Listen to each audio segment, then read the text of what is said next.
eagerly, thou son of my loins, for I will now discourse unto thee of thine own attainment, without which all is but idleness.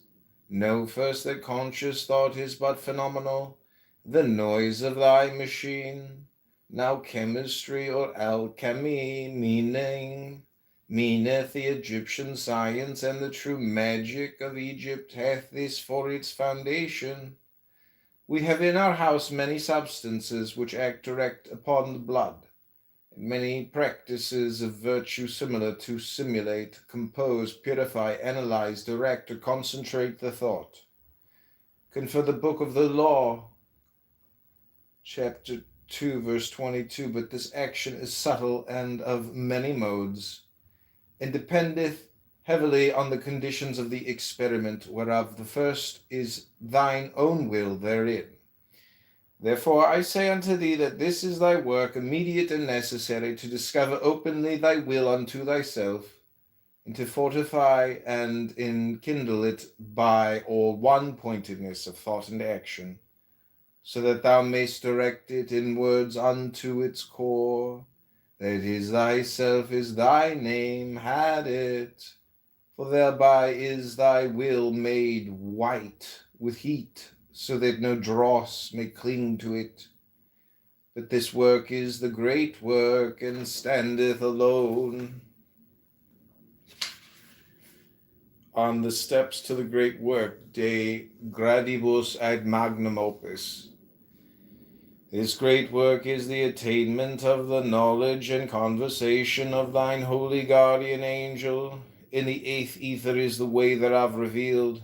But I say, prepare thyself most heartily and well for that battle of love by all means of magic.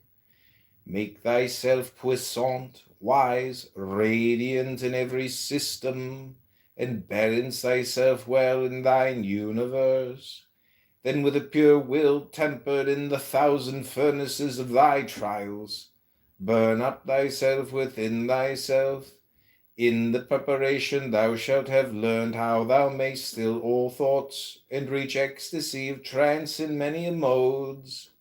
But in these marriages thy conscious self is bridegroom, and the not self bride, while in this great work thou givest up that conscious self as bride to thy true self. This operation is then radically alien from all others, and it is hard, because it is a total reversal of the current of the will and a transmutation of its formula and nature. Here, O my son, is the one secret of success in this great work.